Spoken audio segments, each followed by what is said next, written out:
Schindler has a chance to write his name in Huddersfield Town legend. And he takes that chance!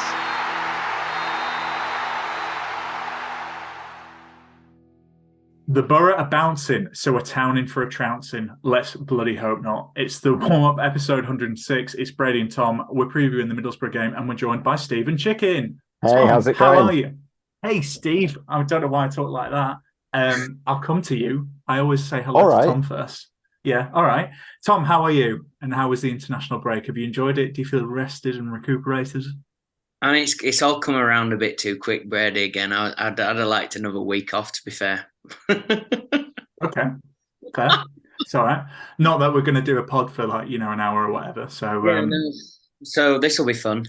But yeah, I'm ecstatic to be joined by who everyone says to me is my lookalike, Stephen Chicken.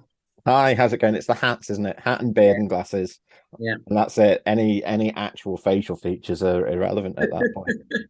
It's because we've both got a generic face. We're both just pink balloons with accessories on.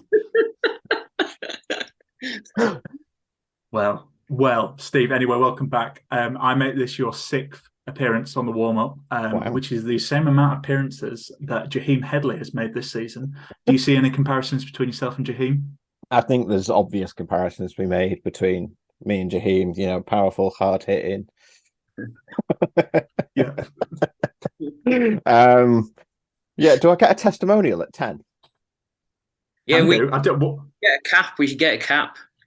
Yeah. Ooh, what would your testimonial look like in podcast form? You get all your previous podcast guests on and do a podcast where I'm sort of the focal point of it. Okay. I think that could be fun, to be fair. Yeah. Sounds like a roast, kind of. Yeah. We've got a testimonial this summer, haven't we? Keep forgetting about that. Yeah. Is that confirmed? Big Hoggy? Well, it's 10 years. I'd be surprised if they didn't do something. That said, I also wouldn't be that surprised if Hoggy was the kind of person who went, no, I don't deserve it after the year we've had. Yeah, true. I remember I was talking about testimonials. I always feel really bad for Phil Jones because he qualified for one, didn't he? And at Man U, and he's like, he's known as saying like, no, let's not do it because I don't think anyone will come. Oh, that's so sad. That's really sad. What someone think of Phil Jones?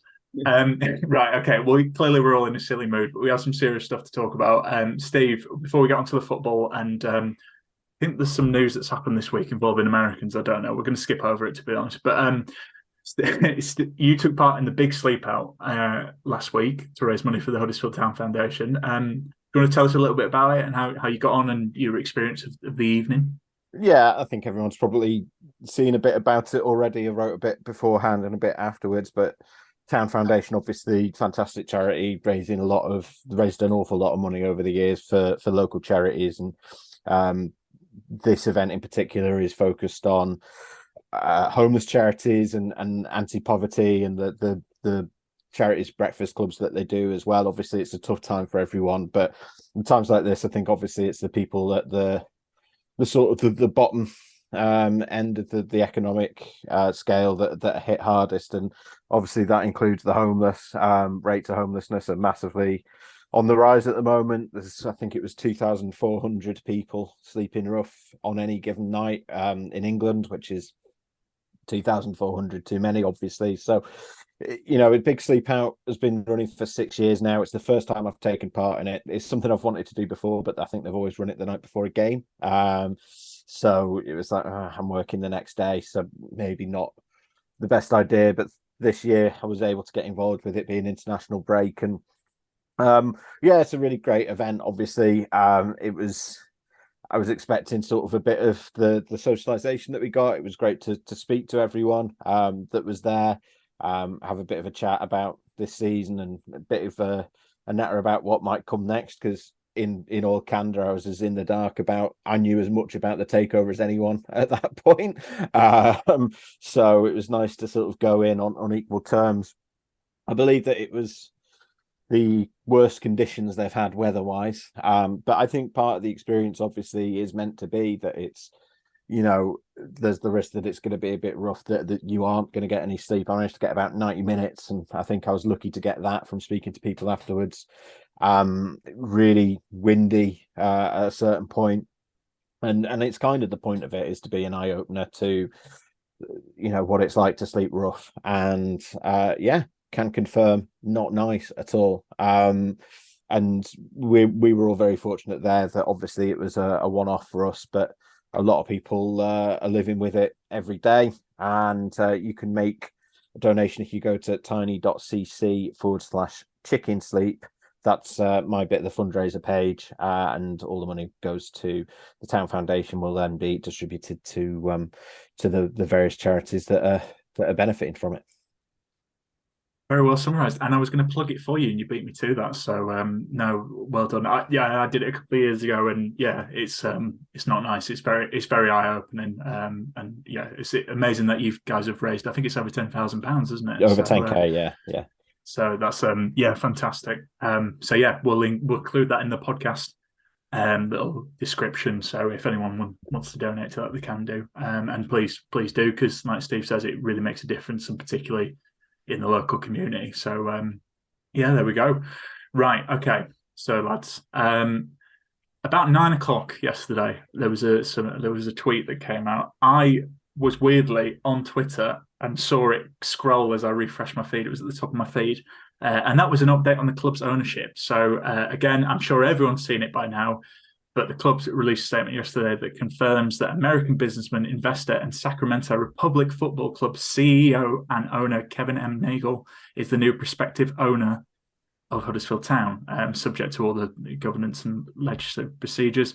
Nagle said, I'm not going to do an American accent, so I apologize if anyone was expecting that.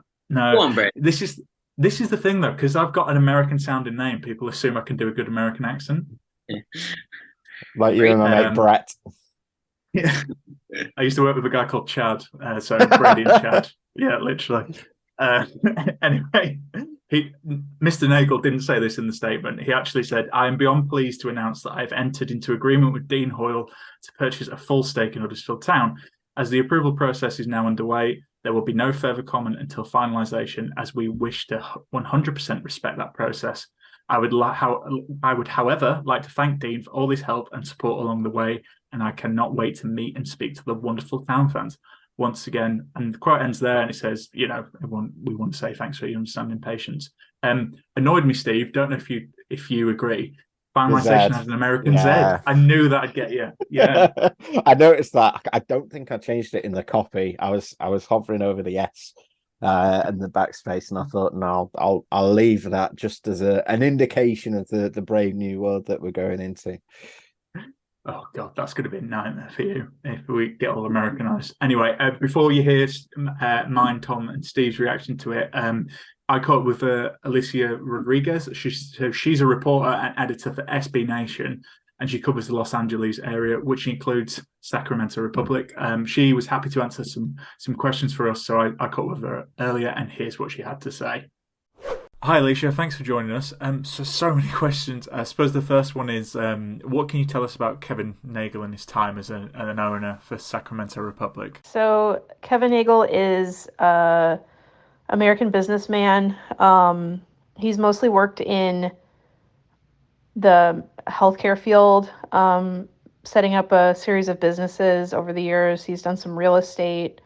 And then in 2014, the soccer club, Sacramento Republic, launched their lower league team here in the United States. And it was a phenomenon. They ended up winning the league title their first season, which obviously is not very common. And they really kind of drove their particular league forward in terms of professionalization and having a really large and loyal fan base by the standards of the league at the time. Over time, that I think Sacramento Republic's success has helped the USL Championship move forward quite a bit, but I think that they really laid the groundwork for other clubs to follow a blueprint. So I think in that respect, it's been really good. They haven't won a league title since their first year, but they've been competitive, contender a lot of years, and certainly competitive pretty much every season. I think they're one of the standard bearers in their league. And there have been some, ups and downs for the club over time, which we'll get into, I think, a little bit later. But, all in all, I think Nagle's tenure as the owner of Sacramento Republic, from what they've actually produced, has really been pretty strong so far. Could you tell us about his relationship with the Sacramento Republic fans and how he's viewed by the fan base? When it comes to Nagle and the Sacramento Republic fans, I think by and large, I think it's pretty positive as far as how the supporters feel. I think Nagle has committed to the club, which, in light of the fact that it seemed like the club was destined to go to MLS, to the top flight, and they didn't, and yet they're still around, they're still kicking. I think that has garnered even more goodwill amongst the fans. They seem to think that it's been a good relationship.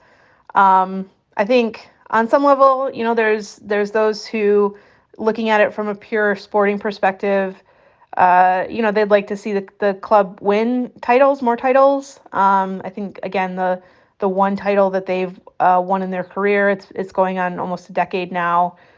So there's certainly fans who would like to see, more tangible success on the field. But I do think that the club has done a good job of really sinking roots in the community. They're kind of almost the only show in town as far as high level sports. There's an NBA team, a basketball, Sacramento Kings. But beyond that, Sacramento Republic has a pretty open market, I think, to work in. And I think that given the location in a very busy state in California, but in a city that doesn't really get a lot of the spotlight, I think has been really good for the club's success has been really good for the city, for the fans. And I think that there's a lot of, in general, goodwill towards Nagle as a result of his stewardship over the years. And what can Huddersfield Town fans expect from Kevin Nagle based on his time with Sacramento Republic?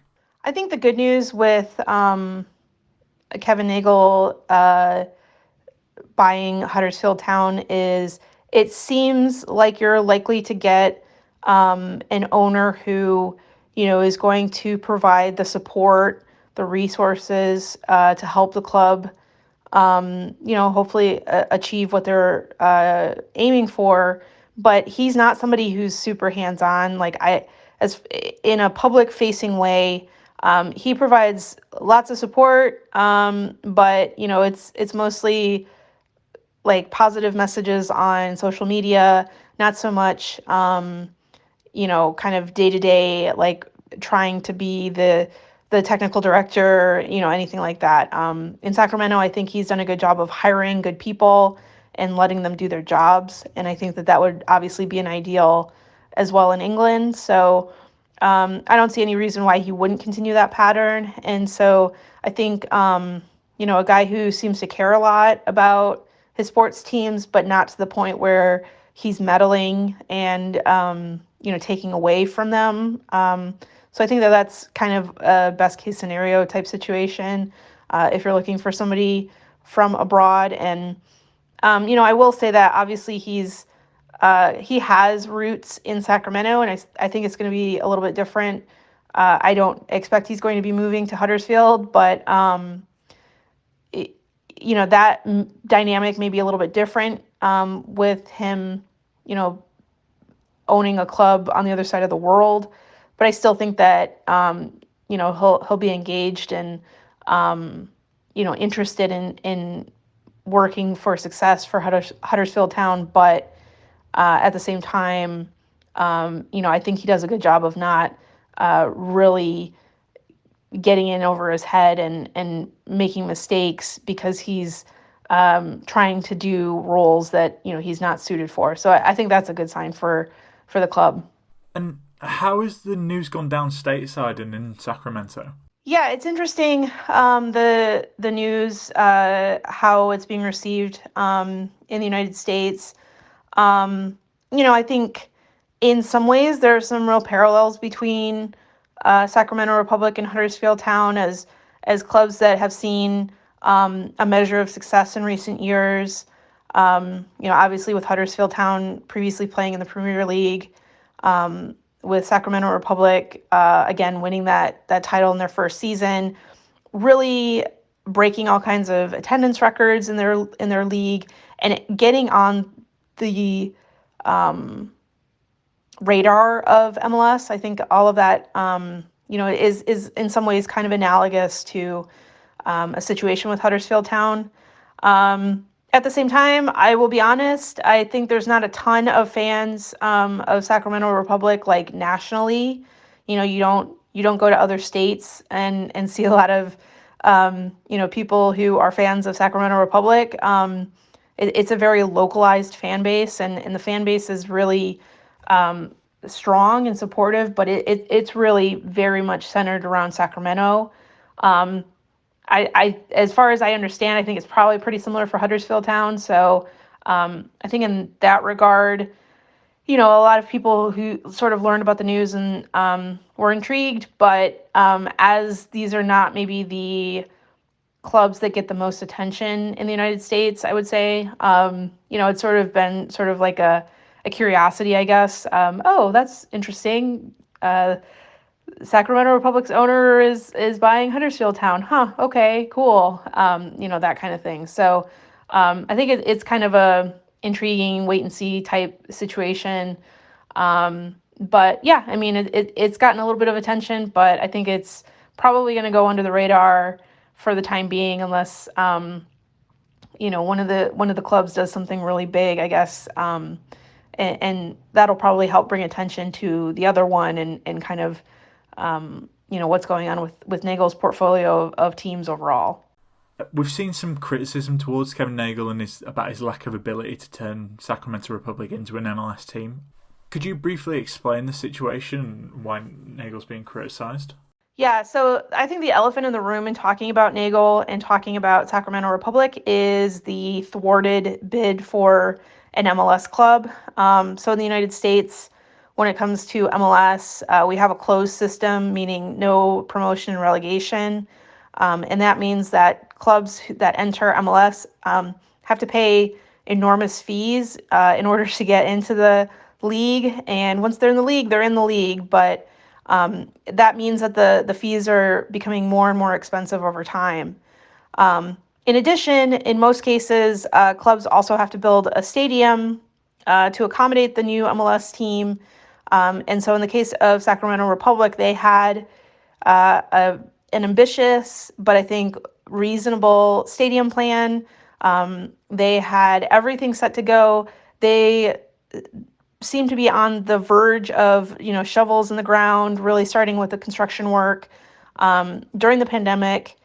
And Nagle had brought on another investor, Ron Burkle, who is a venture capitalist. I think a guy who has quite a bit more money than Nagle does. And he was supposed to sort of shepherd the MLS era, helping to finance the stadium, and then also looking to pay the fee for expansion. And then Nagle would sort of step back and be a minority partner and, maybe maintain the local connection with the ownership, but not be the person who was like bankrolling everything. So what ended up happening was that the second person, Ron Burkle, ended up deciding he didn't want to proceed with the MLS club and pulled out entirely. So that meant that Sacramento, which had gotten entry into MLS, but they needed to pay their fees to get in, they didn't pay the fees because Burkle didn't pay the fees. And they didn't begin construction on the stadium project either, which had a lot of knock-on effects in itself. In addition to an MLS team, they were supposed to bring a women's team, an NWSL team, the top flight of women's soccer as well. And that team ended up going to San Diego instead.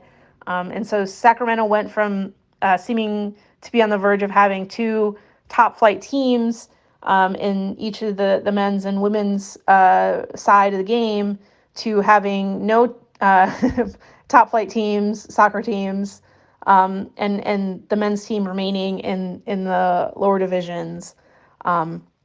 So to say that this was pulling the rug out from under Nagle, I think was an understatement. Nagle, said in the immediate aftermath that he was going to be looking for a replacement or multiple replacement investors to make the MLS dream a reality. But unfortunately, at this point, it seems as though MLS is past Sacramento by, and unless something really significant changes or expansion continues in MLS, which is certainly a possibility, it otherwise it looks like Sacramento is out in terms of MLS, and they, for the time being, they've hit their ceiling. There's not going to be a beautiful new gleaming stadium.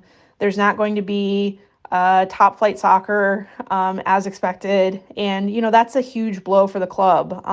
There's no mistaking that, and I think it's been a real disappointment in Sacramento. Again, I think Nagle's tried to be upbeat publicly and tried to work for getting that bidder, getting the investment that he needs to supplement all the fees that are coming his way, but it just doesn't look like it's going to happen. Now, what that means is, I guess that means that he has the money to invest in something else, like, say, Huddersfield Town. So it may end up being to Huddersfield Town's benefit that this all fell apart for Sacramento. But it remains a bewildering turn of events. I think it's pretty clear that, Nagle could not afford to invest in an MLS team on his own. I expect that the fee to purchase Huddersfield Town and cover the debts is probably going to be much smaller than what entry fees into MLS would be. And so in that regard, I think maybe buying Huddersfield Town, as counterintuitive as it may seem, may end up being a better deal for him financially. But yeah, it's a surprising turn of events, but given how many American investors have purchased either shares or clubs entirely in England and across Europe in the last decade plus, it's not altogether surprising to see what's happened. Finally, is there anything else Huddersfield Town fans should know about Nagle? Yeah, again, I think when it comes to Nagle, I think, as I've said before, he seems to genuinely support the teams that he owns, and I think that will continue with Huddersfield Town. And there really haven't been any blaring alarm bells, that in my experience in covering Sacramento Republic or American soccer overall. Again, I think the failure of Sacramento Republic to date to actually get into MLS as expected was not really down to Nagle. I think it's more down to the partner who pulled out, and I think he was really trying his hardest to make that a reality. So I think you get somebody who seems to be a pretty earnest person. I don't know him well personally, but again, there's been nothing to date that I've seen that indicates that there's cause for concern or he has a terrible reputation or anything like that. I think this is a pretty intriguing investment, and I'm certainly looking forward to seeing how it transpires. I'm also going to be curious to see if there's going to be any overlap, I guess, between Sacramento Republic and Huddersfield Town. Again, these are not teams that necessarily get a ton of international attention. So I'll be curious to see if there's players who move between the clubs or on loan or otherwise. If friendlies are scheduled between the teams, and if there's other ways that they can kind of build the brand of the other, in maybe some creative ways, because again, I think both clubs are intriguing, but maybe they need a little more broader attention, and this, who knows, maybe a way for that to happen. So I'll be curious to kind of follow along and see what transpires moving forward. Okay, so we've heard from Alicia. So, Tom, I'm going to come to you first. As our resident Town fan, obviously I'm not a Town fan, I'm just merely a Town host. Okay. I'm adjacent. What do you make of it all? Obviously, we heard last week that it was, in process. We didn't know who it is, and here we are. We've got Kevin is here. I mean, number one, I think I'm glad it's done, and there's actually been movement on it. Dean's kind of got what he's wanted before he shouldn't be here anyway, really, in the sense that he wanted to sell to Phil and basically have nothing to do with Town, I guess. So look, that's done now. It's a new owner. It's really interesting, isn't it? I think my mate Lee, I saw him do a tweet about it, and I think in 115 years we've had 2 owners of Huddersfield Town who aren't technically local. And this is like the first international one, I think. So it's quite interesting. It's an interesting move for Town. It's like when Wagner came in, he was like his first manager who basically wasn't from the UK as well. So I'm quite excited just because it's a completely fresh slate, isn't it? We don't know a lot about him, but at the end of the day, right, who was going to buy Town? Do you know what I mean? Hopefully Dean has done enough research, and look, what I like to think is Dean Hoyle is a Huddersfield Town fan, and hopefully he has thought, right, this guy and whoever his investors are gonna at least make Huddersfield Town a semi-competitive championship club, which I think that's where we should be. That's what I'm clutching at the moment, Brady, really. Yeah, I mean, I'll come to Steve because let's be honest, I think the listeners are more interested in what Steve has to say about it. But I think, I can be rude to myself. No, I wasn't talking about Tom there. Tom is. That was so rude. It really felt like you were talking about Tom. I was not talking about Tom. I love Tom. Can I just leave this conversation? No, don't leave. Please stay. I don't know. I think I agree with you. Look, we don't know who the other people of this group are going to be. I think that's interesting. And again, just because it's an international break, we've not had the games to kind of look ahead to. I think, the rumour mills go rife, and everyone chats and everyone speculates. Everyone thinks they have the answer. I've seen stuff that he's got 3 million in net worth, or he's got 3 billion. I think we'll just wait and see. I think what's really important is I think the club did need new owner. I think it needs new voices, new energy, and I hope this Kevin Nagle and his team bring that. Again, you touched on Dean there. I think this is really important for his legacy. I know Matt touched on it, but this is going to decide for me how he's viewed. I know that's awful to say, but unfortunately, the record with American investors and owners in English football is very mixed. I think that's maybe putting it politely. So, yeah, we'll see. But for Kevin Nagle and his team, I think the thing I would say is with the previous stuff with the owners is we've had a lot of words and a lot of things we'd like to do. I think this really is the time for action. We've been mismanaged, in my opinion, so poorly on and off the pitch this season. I think he needs to do rather than say. So we'll see. I'm a little bit nervous. I'm a little bit excited, but we have something to talk about, don't we, Tom? Sorry, Brady. Can I ask you a question though as well? Because it's really interesting. Like, what do you see as success as a football club as well? I think is a really kind of important question. As like, I've always thought especially these last few years with Town, having affordable season tickets, having affordable for getting as many feet in as possible, making sure the community can have it, all those community things that Stephen's just basically listed off from the charity aspect and things like that. So important. And it's like, I think that it's like, for me, it's 50-50. If he can kind of continue all the good stuff, maybe even make that a little bit better, and then it'd just be good to have a well-run football club. I can accept thinking, right, okay, we're kind of living within our means. Do you know what I mean? I mean, if he has an investor who's like, oh bloody hell, I'll give you 50 million or whatever for transfer budget. But do you know what I mean, Brady? It's quite an interesting one. I think I'm one of these football fans. I don't want him to come in and just. I'm not fussed about how much money he has really from that sense. It's more about where the club can go. And I saw I think it was Andy. Okay.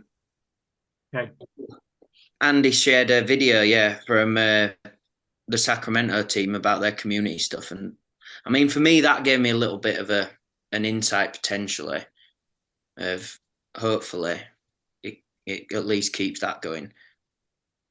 Yeah, I think just quick. I agree with you. I think the community stuff is really important, and I think that's one of the positives you can say about Dean. I think the Town Foundation and the stuff they do, that is really important to me. Like, I think we've got a lot of kudos for that. When we're in the Premier League and stuff like that. But it's not just that. Like, the club embodies itself as a working class club, but it needs to look after its local community, and I think that's what I'd like to see with the new owner. In terms of, I think Town, again, I'm biased. I'm a fan, and Steve, I'd be really interested to get your opinion on this. But I want, I think I look at stuff. For example, the ground could do with a bit of love. I'd love them to, it doesn't have to be, like we don't need to suddenly have Tottenham Stadium or whatever. But I just think it needs some repairs. It needs a bit of love.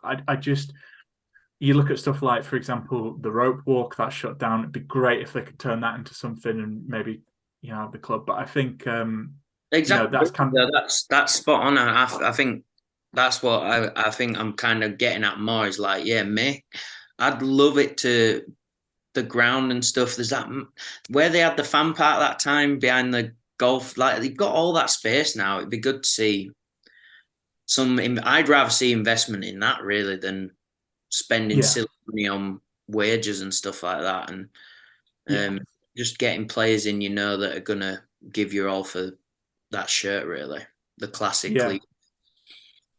Yeah, I think on the pitch, like, I think Huddersfield have, look, we've been promoted once. We came really close last season. We've got one of the lowest wage budgets in the league. I think I don't think I'd like us to even the playing field. I don't think that would take much, and we've seen we can perform miracles with little. So imagine if we had a little bit of cash. I don't know. It's weird. I don't particularly want to go back to the Premier League because I think even if Town have a sort of like huge amount of investment, I still think the financial gap between the Premier League and the Championship is just getting bigger and bigger. I just want, I'm going to use Coddy's thing. I just want to go through the turnstile on a Saturday, feel good and feel like we can beat whoever we're going to play and like have a club that we're proud of on and off the pitch. So I think that's it for me. But Steve, come on, we'll get you in. What are your thoughts on it? And like, I don't know. Like, I suppose it's been a bit of a crazy past week for you. Yeah, I think it's difficult to say at the moment, and I'm always quite wait and see on things anyway. Whether he was, planning on coming in and keeping things exactly as they are and not putting any more investment in, or whether he was, coming in with, 50 mil to plonk down, as Tom says, and go straight at it. I still think it's still a bit wait and see. I think, as you say, there's lots of things we don't have any details on at the moment, like what is the vision for the club? Are there further investors behind the bid? What are their ambitions? Is the stadium part of their plans? Is that something that they've already started working on and put a proposal together for as part of the takeover, or is it something they're going to look at after they've taken over? We don't know which division Town are going to be in next year. How does that change things? There's a lot of unknowns still, and I think it's good to obviously have the announcement first of all. That was the biggest relief. I think probably everyone, including people inside the club, will have felt enormously relieved that it's all but done. Obviously, it needs the EFL and FCA approvals, so we're probably looking at a couple of months before that comes through. But I think that was the main thing, and then obviously there are a few days there where we still didn't have a name. I think having a name is helpful in some ways, unhelpful in others. Because obviously you've got people. It's difficult to dig into, as you say, exactly what he's worth. I think there's good things with Sacramento Republic that you can see from an immediate Google. There's also some suggestion, a few years ago that they maybe needed someone with more financial clout to become an MLS franchise. I'm not an MLS expert. I'm not in a position to say how much, what that means, and what that means relative to a championship or a League One club. So there's just, as I say, a lot of unknowns here. I think, as you say, though, I think if it had continued without any kind of announcement on a takeover, it would have been the worst thing that could have happened to Town over the next few weeks of the season. And I think whether they go down, as seems more likely, or whether they pull off the minor miracle of staying up in the championship, I think at least now that there's been an announcement, fans can sort of look forward to the summer, at least with a bit of intrigue around it. It's not necessarily to say it's going to be great and exciting and you're going to go and sign Kylian Mbappe and stick him up top with Danny Ward just to crib a David Hartrick line. But front two. I know. Walking to any side in Europe, that front two. But I think there's at least now a bit of intrigue, a bit of hope that there is going to be a plan now. There's obviously, we're not even talked about the fact we don't know who the manager's going to be next season, or the head coach, or what the structure of the club's going to be. There's so many things that we need answers on that we'll have to wait. I'm sure they have a good idea of how they would want to approach all of those things, and realistically, they're going to be working towards it even before they get the confirmation of the takeover, because you want to make a running start as soon as even if they can't actually sign any paperwork at the moment, I'm sure they'll be putting plans in place for what they're going to do.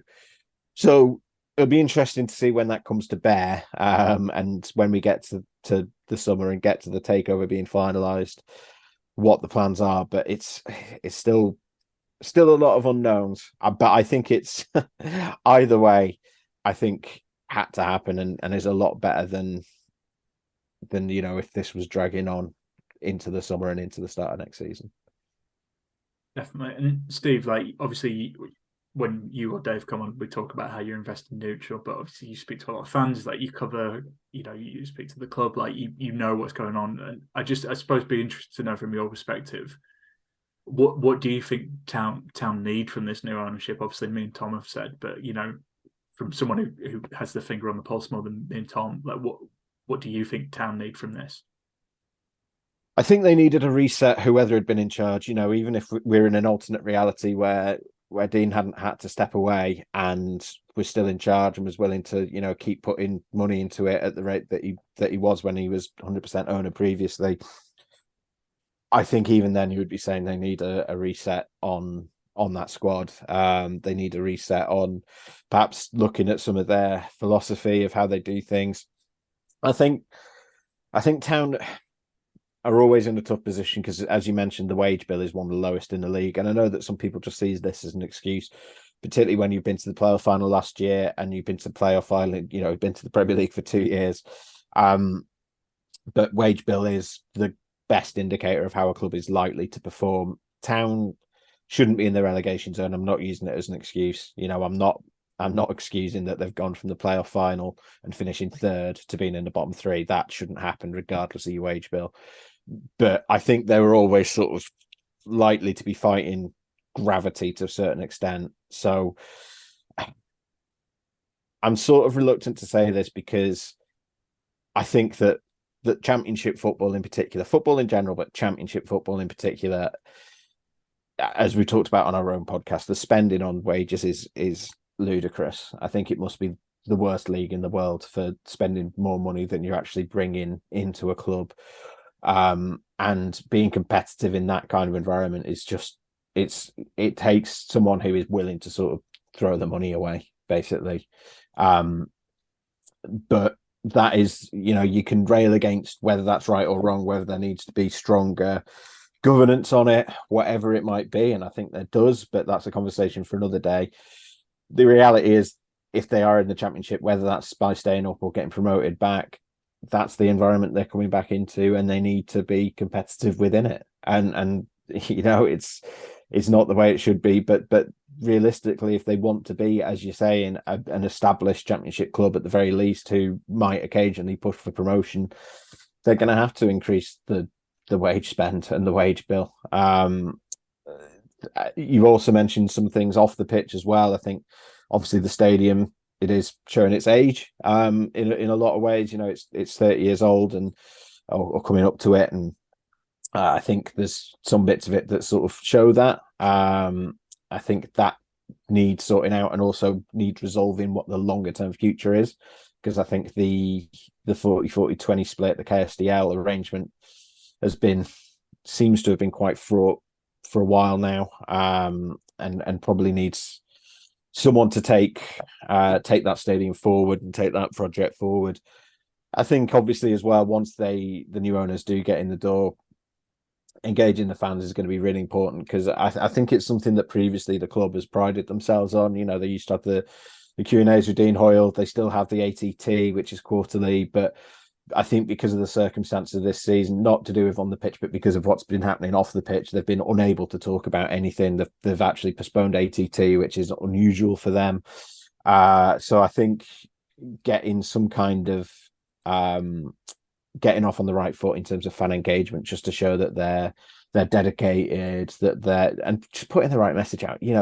Let's be honest, we all know 90% of it is going to be PR, isn't it? It's a PR exercise. But I think people would, at this stage, I think a lot of Town fans would welcome that there's an effort being made to put some PR out there, even because it has been, for reasons outside the club's control, silent for the last sort of 5-6 months. So there's sort of a checklist there that they need to go through, and some are immediate, some are long-term projects, but I sort of agree that the main thing is just making it so that the fans can go and have a nice day out when they go and watch Town, because that's what it's all about at the end of the day. Talk about trophies, and you talk about pursuit of glory in Premier League, but ultimately, we all know that you can have as much fun going for the league, going for the playoff final in League One as you can going for it in the Championship final, and going into the Premier League. So just whatever division they're in, I think just bring a bit of fun back.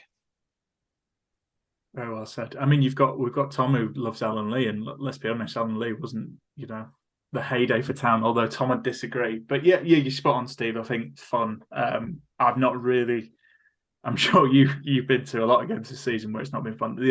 I was talking to someone about this the other day, and the only time I feel like I've had fun this season was probably Warnock's first game. Maybe that Stoke game, 1-3-1. It's very hard. It's such an underrated aspect of supporting a club, and you always hear people talk about falling out of love with it or whatever.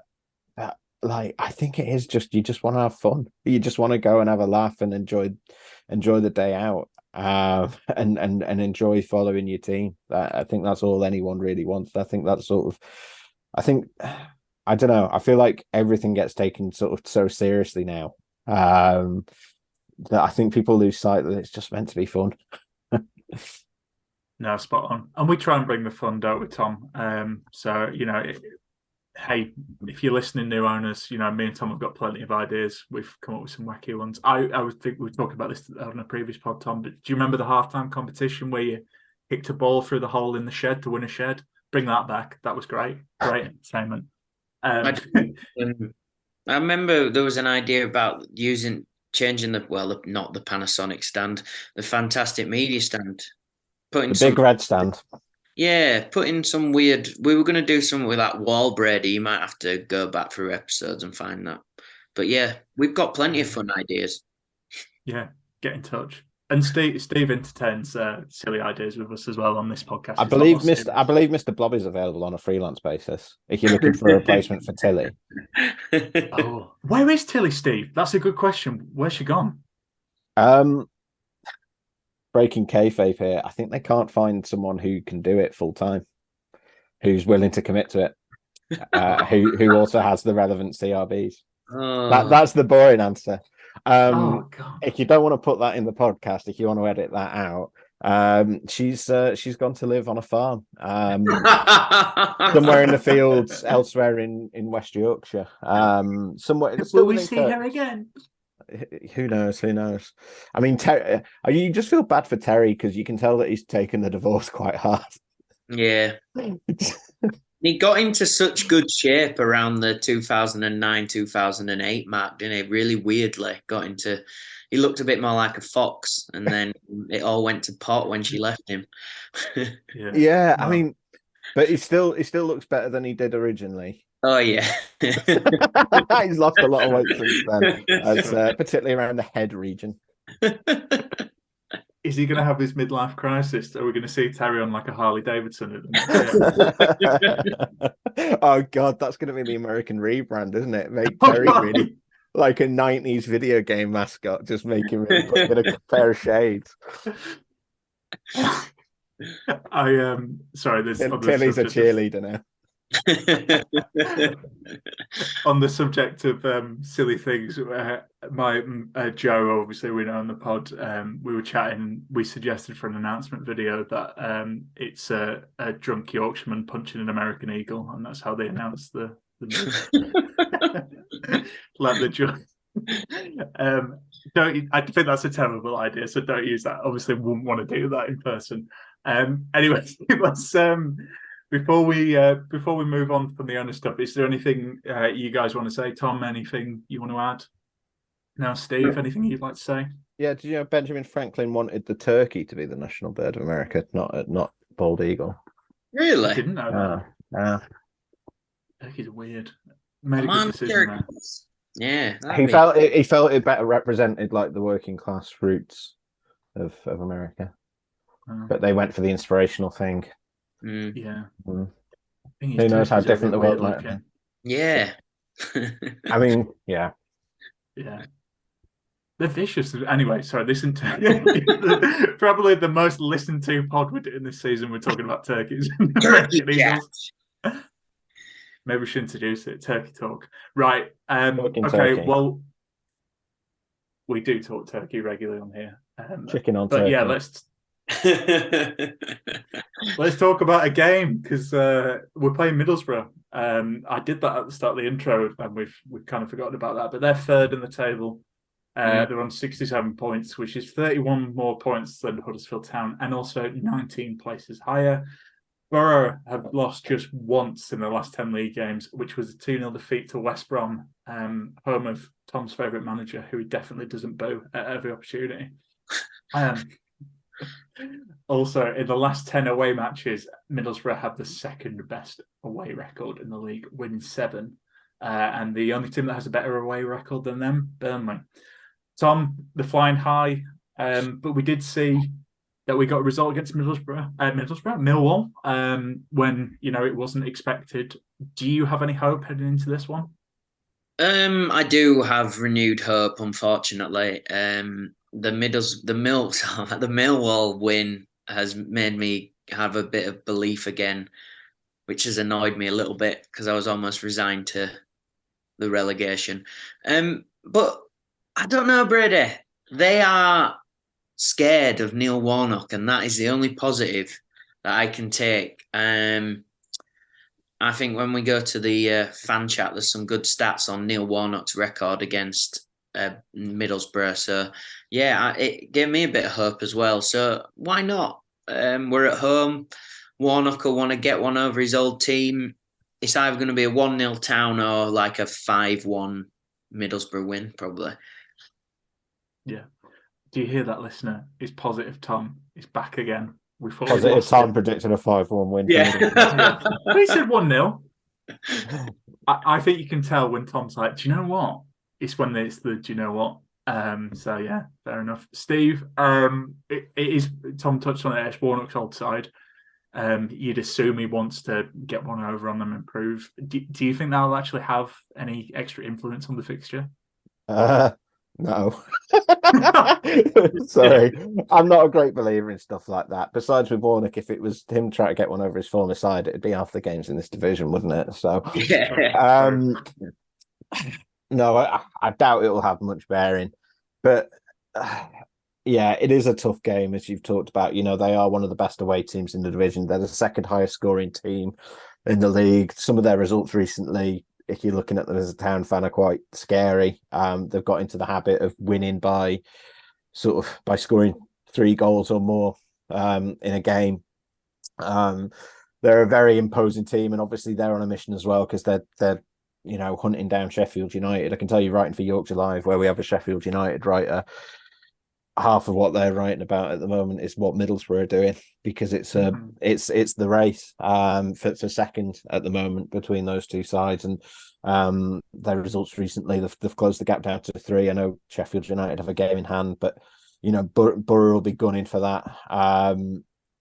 So yeah, they're a very, very strong team in very good form. Unfortunately, I think the positive for Town, just to sort of move away from Borough, and obviously we know the threat they've got with Akpom and Archer, the 2 very informed players at the moment. But I think Town getting that win over Millwall, getting that draw against Norwich, even and even West Brom, where I know they lost, but I thought they actually played pretty well against West Brom, relatively speaking. And when I say well, I mean for a team in the bottom 3 against a team in the top half. I'm not saying that they deserve to win that game 3-0 or anything, but I think the last 3 games, I think if Town stay like that the rest of the season, they're probably going to get similar kinds of results where they'll sort of win 1, draw 1, lose 1, because let's be fair, they don't have a huge number of goals. Well, they don't really have goals in their side at all, Town, and they haven't all season. I don't think they're going to have added that over the international break. I think it's unrealistic to expect that.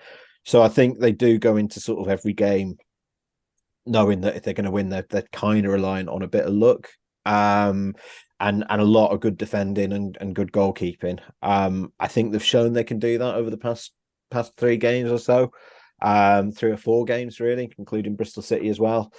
But I think it's still hard to go into games, particularly the next 3, which are all really difficult, with a huge amount of confidence. I think you kind of nailed it, Tom, which is it sort of feels like it's either going to be another 4-0 on Townsend, or they're going to win 1-0, or it's going to be a 0-0.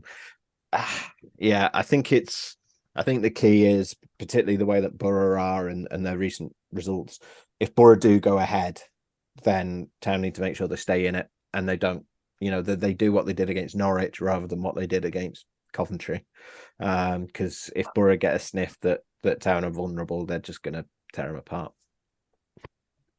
Yeah, agreed. I think it is a good point, actually, because I was chatting to the Borough Breakdown, who we'll hear from shortly, but you've touched on it there, Steve. Like, if you'd have said to me, if we say we lose to Middlesbrough, you get 4 points against Norwich, Middlesbrough, and Millwall, you'd be really chuffed with that. So, I think what's kind of key for me is the performance. Like, I'm not expecting. I don't think many people are expecting Town to win, but if we give a good account of ourselves. You touched on the West Brom game, but we did give a good account of ourselves, and it's just a bit of a sloppy foul for the penalty. Don't know. I think that'd be quite encouraging, and we keep trying to. This is the thing, Tom. It's the hope that kills you. But we keep talking about this. We keep looking at the fixtures, and they slightly change every week. Like you look at, Watford coming up, and you're like, well, do you know what? Watford are a bit Jekyll and Hyde. So yeah, I don't know. This is the one where I think if we were going to have a fluke, I think it was not a fluke, but catch them by surprise. I think that's kind of almost gone for me, because we had that against Millwall. So I think they'll kind of be extra, aware. But I think, said, sorry, Steve. I think this might be the hardest game they've got left, and I include Sheffield United on that. If you're going on current form and league table and home and away record and things like that, I think this is the toughest one Town have got left. One thing we haven't mentioned that we should: Borough's away defensive record isn't brilliant. They've conceded the same number of goals as Rotherham away from home. They scored over twice as many goals as Town this season, but they've only What's that? Hang on. Their defensive record, they're only better by Town have conceded 53, Borough conceded 42. So they're not, obviously they're a better side, they're third. But they are a team that they're a bit 96 Newcastle, aren't they? They'll just outscore you. Mm. Yeah, we'll see. But yeah, I don't know. Like, I'm not. It's more the performance for me. But Tom, we can hear from the Borough side, because I bet they're loving it at the moment. And Michael Carrick looks like he's a good boss, isn't he? But you caught up with Johnny, didn't you? Yeah, Johnny from the Borough Breakdown. Johnny from the Borough Breakdown gave me a breakdown on Borough. That's easy for you to say. We've lost to a pub side. We've literally lost to a pub side. Hi mate, thanks for joining us on the podcast. So, how's your season going? Hello guys, Johnny here from the Borough Breakdown podcast. Thank you very much for having me on. How's our season going?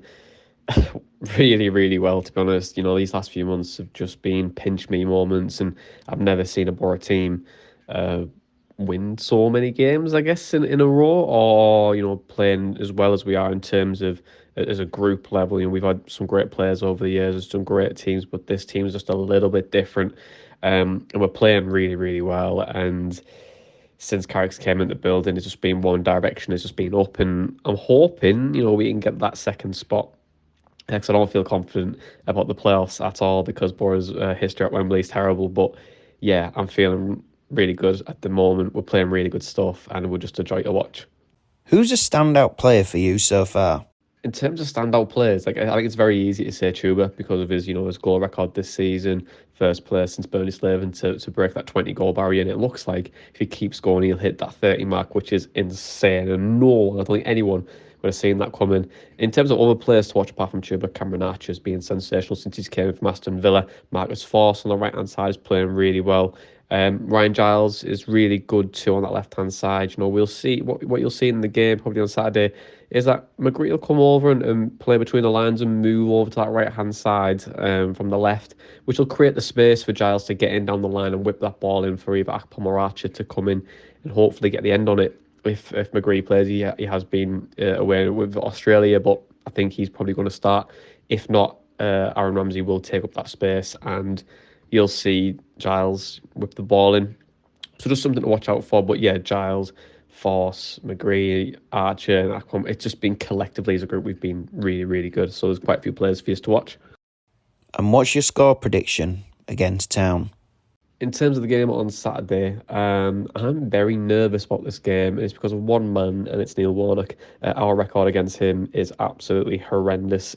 He's played us 12 times in his management career, won 10, lost 2, and in the last 4 games we've played against him, his teams have won 1-0. So yeah, I'm not feeling very confident at all. I'm feeling very confident we'll get Warnock. It's probably more than anything. But I'm hoping, if we can go there and get a result, beat the Warnock hoodoo, then you start to believe even more that we could potentially get the automatics this season. So fingers crossed we do that. My prediction is I think we're going to beat it, and I think hopefully we're going to win 2-0. Fingers crossed, but it's just that back of my mind, it's Neil Warnock, and I'm fearing the worst on that aspect. So we'll see. But guys, thank you very much for having me on. Hopefully you can get out of the relegation scrap and stay up this season. I feel like you're a good enough side to hopefully stay up. So fingers crossed for that. But guys, thank you very much for having me on, and all the best for the rest of the season, apart from Saturday. Thank you. Bye. Yeah, a lot of positivity. I mean, touching on Carrick is interesting, isn't it, Brady? Because his name was thrown around for Town. Obviously, when was it after Schofield? Yeah. And it does ask questions, doesn't it? But I mean, that Borough team is better on paper, I would potentially say. And could he have come to Town and done? I mean, we probably wouldn't be in the bottom 3, I'm guessing, because he can obviously put a team together, can't he? Yeah, I mean, Borough, yeah, more resource. I think there's that, but also, he's got Mike Phelan and Rennie Mullenstein, who are 2, very experienced coaches. And let's be honest, Town did give Fotheringham a coach for ages, so I doubt they would have done that. So probably still have Paul Harsley with him. I think No disrespect. Borough just got an extremely well balanced squad, though. Like you look at the first 11 from the last game, and it's all it's names that you would know as like, oh yeah, they're a good Championship player for their position. So yeah, we'll see. But we'll go to a break. But I tell you what, do you know what always goes well with a break? It's a can of Magic Rock beer. This episode is, of course, sponsored by Magic Rock Brewing. And don't forget, you can get 10% off any orders you do online with the code AHTTC10. So get it used. Tom, putting it in before the end of the episode caught you off guard there. Look at that. Yeah, he did. There you go. Down mine now then. Yeah, exactly. Right, we're going to go have a sip and come back. Okay, we're back. We're slightly sozzled, so it's time for the mailbag. You've got mail. First question comes from Oliver Barnes. He says, if the club was to go down, are there any positives? And also, what's your perfect Sunday? Thanks. Thanks for that, Oliver. In case anyone doesn't know, that's from the end of season review we did last season, where I got very drunk and asking everyone what their first perfect Sunday was. I'd go to Legoland and then have a lovely lamb lunch in Windsor. Okay. Is that your genuine, or is that like no? That's Alan Partridge's perfect Sunday. Sorry, that's nice. Okay, not a cracking owl sanctuary. Actually, it's not. It's the perfect Sunday of a caller to Alan Partridge's show. Partridge would rather go to the Wildfowl Park in Pepperstock with a bottle of scotch. This is assuming he's spending the Sunday with Sean Connery. Sorry, positives to going down. I mean, obviously, you'd rather stay in the division. I think it's daft to suggest that staying in League One offers sort of any positives over staying in the Championship. But I think if you're looking for silver linings, one I was thinking about the other day is we don't know what sort of the shape of the squad would be. There's a few players who you would think would get picked off either by Premier League or Championship sides in that Town squad. Like Lee Nichols, Sorba Thomas. There's a couple who are out of contract as well, Josh Cromer and Danny Ward, etc. But I think they've got, and I'm not saying these would all start, but you look at some of the youngsters, if they stayed, and it's like Brahima Diarra, I think, would do well in League One. Etienne would be, I think, one of the best midfielders in League One. Kasumu was one of the best midfielders in League One. Rodoni, one of the best attacking midfielders in League One. Ben Jackson, Pat Jones, Jaheim Headley, Brody Spencer could even come through. I think the Championship's a little bit beyond him, but I think League One probably would be about his level. They do, Tyree Simpson. They've got a clutch of players there. Scott High, I know he's not everyone's favourite, but he did really well in League One when he was there last time. They've got a clutch of players there who I think would be sort of pretty ready-made for a League One squad, even if they weren't all starting. I think they've got a lot of players there who a lot of League One teams would actually quite fancy signing. You'd obviously need to add to that. You can't have a team of kids. You win nothing with kids. But I think if I were looking for the silver lining, I'd be kind of, and this is me, I always like to see a youngster coming through. I know that Town fans, I've not even mentioned Ramani and Romany Critchlow, by the way, as well. Kieran Phillips, who was banging him in for Morecambe as well before he got injured and came back. So I know that like Town fans with youngsters can be a little bit, well, they're going to be gone in 2 years anyway, so it doesn't matter to me that they're young and developing, as we've seen with Jack Rodoni this year.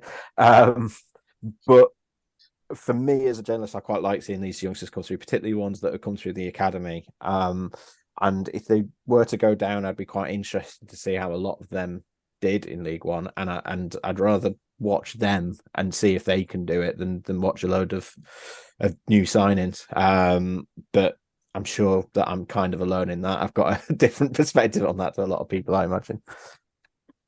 I don't think so. Me and Tom have talked about I think we got asked last week about, last pod about who we'd have as a retain list. And I'm kind of with you. Like, it depends who stays. Obviously, we don't know, but I think, I think we got the makings of a good squad, and we don't know who the manager would be. But if they got, for example, just off the top of my head, I know Liam Richardson, the next Wigan manager, tweeted he was at a Town game. If you had someone like him, I think it could be quite interesting. We're big fans of Scott High on here. I know not everyone is, which I think is very unfair. But we've talked. Yeah, about me that too. But yeah, let's not go into. Yeah, I think you're not going to convince those who aren't convinced. Unfortunately, I think it kind of speaking up for him. I think makes things worse in some ways, because it just annoys the people who can't see it, doesn't it? It does. He's a manager's player. I've got so annoyed that if we go into, if we do go down to League One and Scott High has like a redemption season where he's incredible, like some fans don't deserve it because they've been so many. But anyway, I think you're right.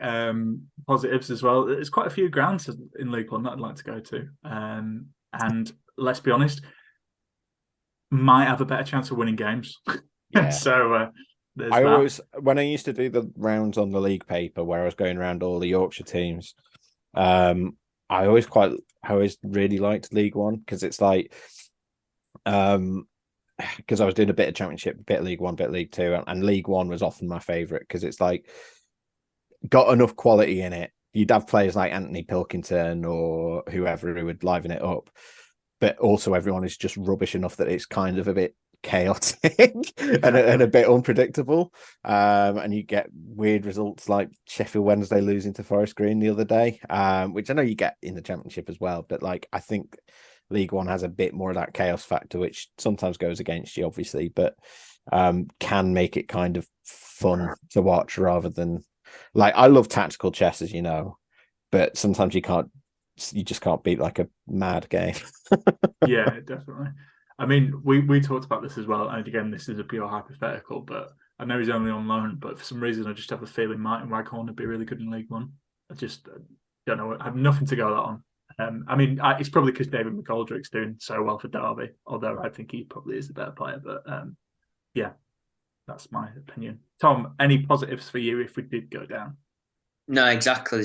The young guns Mark II, wouldn't it be? And then some new grounds. Yeah, agreed. I know it was 03-04 is a lot of Town fans' favourite season, isn't it? Because for exactly that reason. Exactly. Yeah.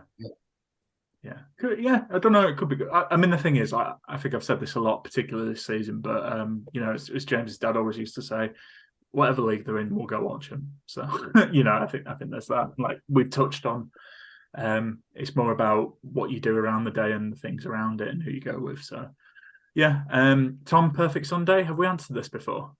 Yeah, I feel like I have. I mean, if my terrible Sunday League team won a game and then we got pretty drunk in the pub afterwards, that's pretty much the perfect Sunday because we never win.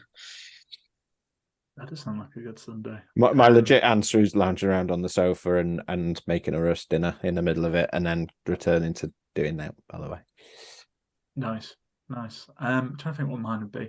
Well, because I'm doing half marathon training at the moment. Oh, Brady, you're doing half marathon. You don't talk about it. Avoiding the long runs, getting them over with, that would be good. And I quite like watching like a film on a Sunday night. I don't know, just like delays. What did you watch at the weekend? I watched John Wick Chapter 4, actually. Going through the classics, yeah. Yeah. Hey, do you not like John Wick, Steve? Never seen it. You never seen it? Oh, mate. Well, I think it's got another hour. Yeah, exactly. Let me talk to you about it.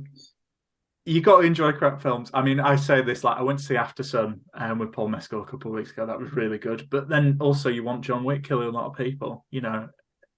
I'm an interesting guy. I'm an eclectic man. He's going out with Phoebe Bridgers, isn't he? No, he's not. Did you not hear this, Steve? Oh, what? Are they broken up? Oh, my God. Has this become a gossip podcast as well? A gossip podcast. Well, the rumor is, Steve, that they've broken up. That isn't a rumor, but the rumor is because I mean, I don't think Phoebe Bridgers' team are going to listen to this, but apparently she cheated on him with Bo Burnham. Yeah, that's an upgrade. To be fair, I can't fault her there. Oh, okay. Do what you like, Phoebe. It's fine. Live your life. Sounds like someone's looking to see Boy Genius at Halifax Peace Hall, and it's just being nice to her. Anyway, we'll move on. I bet like one fan, one listener got that. Anyway, Jay Bentley asked, in a WWE style, this is perfect for Steve, what song would you play as an entrance music as the Terriers run onto the pitch? He said Big Kev can obviously enter to Real American. Do you know what? There's so many people who like Town, who like wrestling or are related to Town. It's a bit sickening. Are they after a wrestler's entrance music or just any entrance music?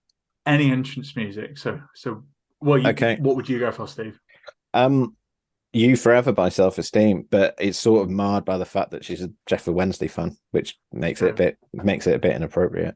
I don't want the racist hot dog Hulk Hogan associated with Huddersfield Town. So I'm not down with the Real American show.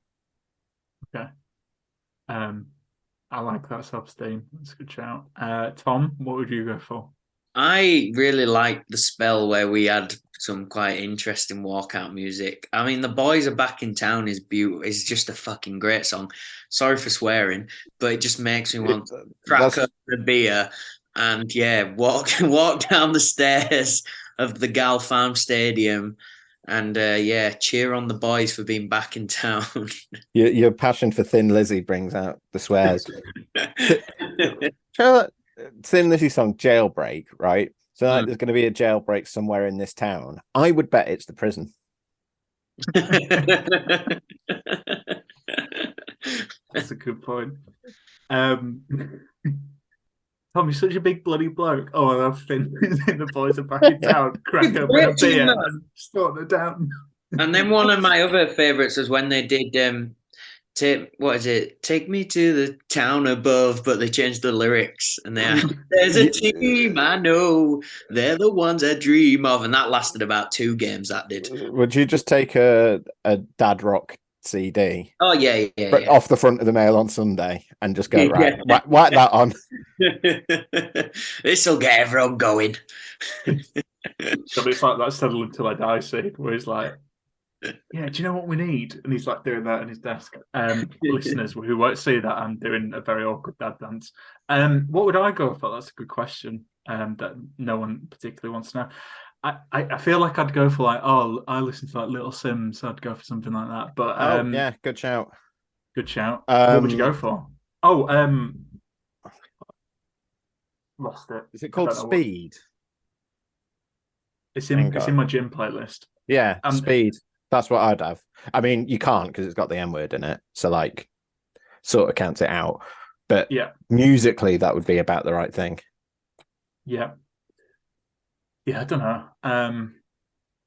I'll have a think. I don't really know. Something upbeat.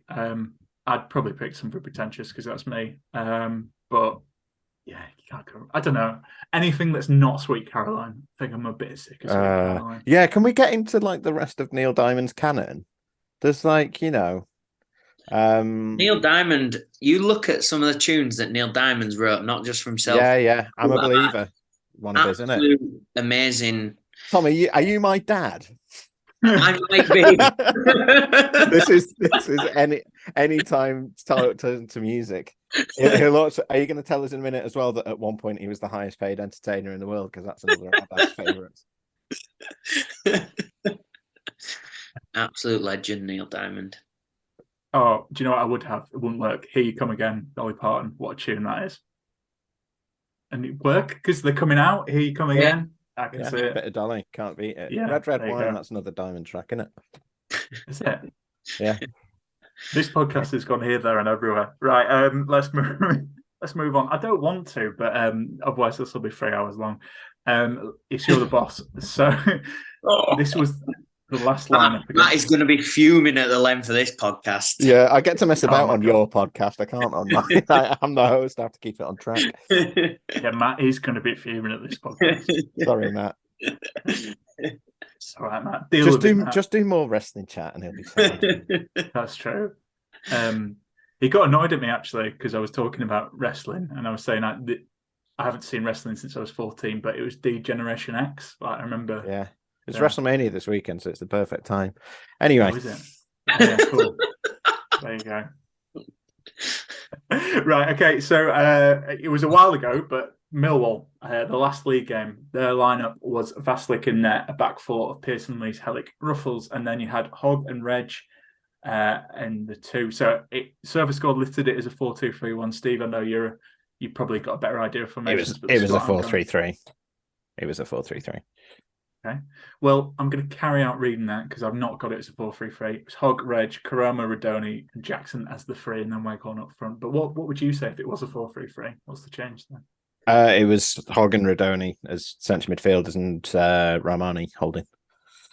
So okay. It's a tiny difference. Yeah, no, it's fine. So what would you do? Brady. I know. God, well, blame SofaScore, not me. It's about time someone went for them. No, they're really good. I use them for a lot of stuff. Steve, what would you do? Would you make any changes? I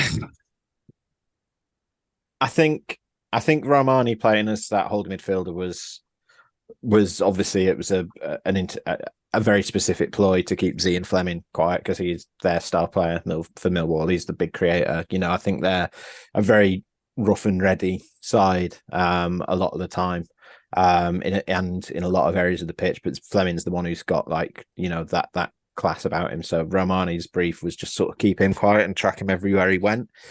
I'm interested to see what Warnock does because I think Borough, as I sort of alluded to earlier, they're unlike Millwall in that I think you look at every position for Borough and you think, yeah, they can be a threat.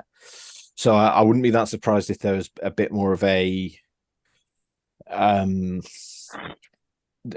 Warnock goes very man for man, as we know, and I think there might be a bit more of a sort of a focus on having a solid shape this time rather than try to pick out one specific threat.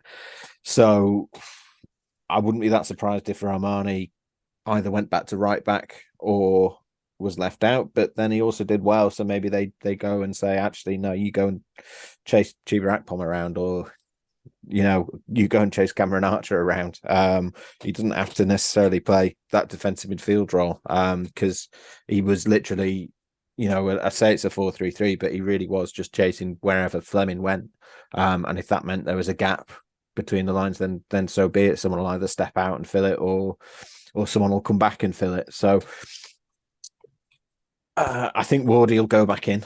I don't know what Martin Waghorn's fitness status is as we're recording this. Obviously, he went off injured just before half time against Millwall. But I expect Danny Ward will go back in regardless. But other than that, I don't think I'd change too much. I think the back four has worked well. I think Vatchstick has been playing well. Obviously, he loves Jonathan Hogg. I think Karoma's been doing well.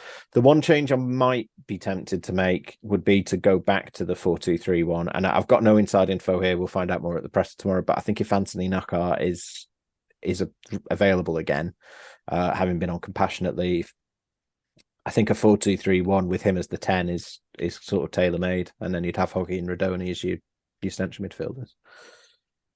All right, Steve, you sold me that. Be good to see something from Knockout as well. Like you say, he's been on compassionate leave, and I think, like when we had Dave on here, it's like, you know, he'll give you something for 20 minutes that no other player can, and you know that's the type of player we need with this running. So yeah, you've sold me. I think I'm just gonna copy it. I did think Ward would come back in for this because, as Warnock said, he's the best player we have at Town. So yeah, Tom, what about you? Would you make? So I was about to say, sorry, Dwayne Holmes is another interesting one. I doubt he'd go straight back into the first 11, but I really have no idea how Warnock rates him, where he sees him playing. I think he's, and I think he's due back from injury, so he's an interesting one to keep an eye on, I think. I feel like Warnock would like Holmes because he's quite versatile. I think we've missed Dwayne, to be fair, these last few months.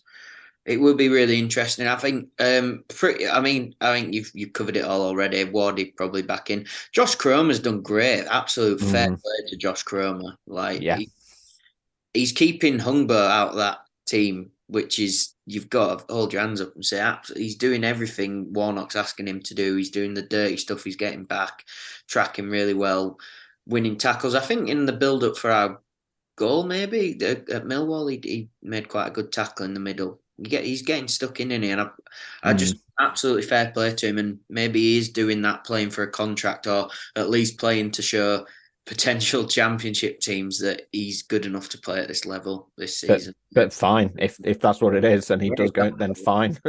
Yeah, exactly. Yeah. Cool. Okay. So, well, what are your score predictions for this one then, gents? I'm gonna go for a 1-1 draw. I don't actually think that. I think Middlesbrough will win, but why not? Do you know what, Tom? It's going to happen in this game, isn't it? Radoni's going to score. He'd have 35 goals if our predictions were true, Tom. But I think he's going to do it. I think he's definitely going to score before the end of the season and go on a little run. I hope. That's what Warney said, didn't he? If Radoni gets one, they'll follow. So I think I'd take a draw 1-1 all day long. Yeah. But unfortunately, as Stephen said at the start, these lot are probably, if you take Burnley out of the equation, they're the best team in the league, aren't they, at the moment? So it's going to be very difficult. Maybe 3-1 to Borough. Who's scoring for you, Tom? Sorry. Radoni. Yes, good man. Go on then, Steve. I'm gonna go 2-0 Borough. Despite what I said earlier. Yeah, I just think unless Town get the first, I think the only way they win it is by doing a Millwall and getting the first goal, and then holding off the barrage and maybe trying to get another on the counter. But I think if Borough get the first goal, I would back them to get another and kill it off. That's just what they've been this season, particularly the last few weeks. So. Yeah, no, it's hard to disagree, to be honest. I hate saying that when you do preview sets, like it's all about the first goal, but it's every game's about the first goal. But yeah, I think it really is. Yeah, we'll see.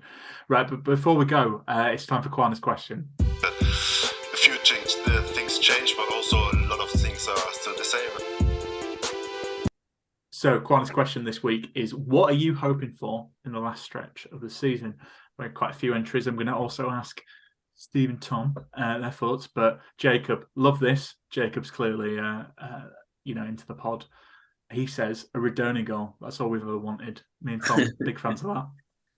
Big fans. Surprisingly, a lot of people said they want to stay up. What? Claire says points so we can stay in the championship. Don't care how the football looks at this point. Completely agree, Claire. Marcus Wilkinson enjoyed this just because it was very, very blunt. Survival, be all and end all. Fair. William Bradbury says that we at least try and fight against relegation. The last result was positive, so hopefully we can pick up from there. But we didn't after Warnock's first win, so not overly confident. Liam Noble says the realisation that we can actually still survive this season and play like we want to win for the rest of the game and go and attack teams rather than sitting back. I think that's a bit unfair, Liam. We've seen that recently. Bjorn Gambach, I realise I'm probably getting your name wrong, so I'm really sorry. He says a thrilling last day win over Reading that keeps Town up and probably sends them down if they get a 6 points deduction. Could happen.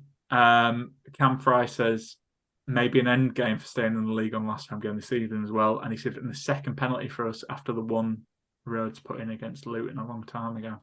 There we go. So not surprisingly, people want to stay up. I want to stay up. Tom, I'm pretty sure you want to stay up. Steve, I'm pretty sure you want Town to stay up. Yeah. But what are you guys hoping for? Imagine if you just went, no, actually, yeah. I'd love it. They got rid of it again. What are you guys hoping for in the last stretch of the season? So for me, obviously I would like Town to stay up, but I think it's kind of more showing that fight. To be honest, we probably should be relegated. I think the fact that we there's only 3 points in it is a bit of a, well, we're very lucky, put it that way. So I think if we just see something from now until the end of the season where we're gonna try, I think Warnock's probably the best manager to do that. That's what I want to see. I think it's, I think maybe bringing in Warnock was a couple of games too late. But, we've got a chance. But yeah, I want to see a bit of fight. Tom, what about yourself? Yeah, if we go down, and I actually think, well, they've given it a go. I think if it's so interesting though, that league. I still think maybe if Town could get 12 points, they're in a very, very good chance of potentially staying up. So I think if it gets that end of the season and Town from now on have got between, I don't know, 9 and 12, I'd be like, fair play. You've done as potentially as much as you can, I think, and yeah, it's gonna be a fun end, isn't it? I don't think it's unachievable, that really. When I look at it, it'll take some scrappy wins, but that's the Warnock magic I think they were hoping for potentially.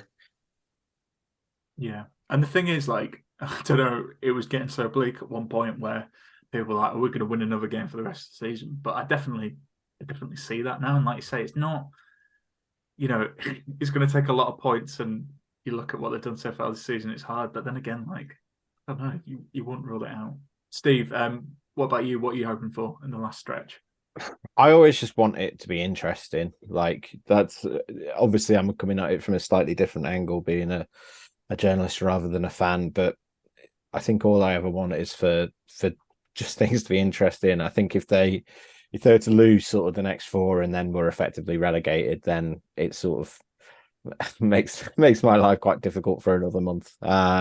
So yeah, just stay in the fight as long as they can, whether they stay up or go down. I just want them to sort of stay in that fight. As Tom alludes to, I think we always talk about 50 points.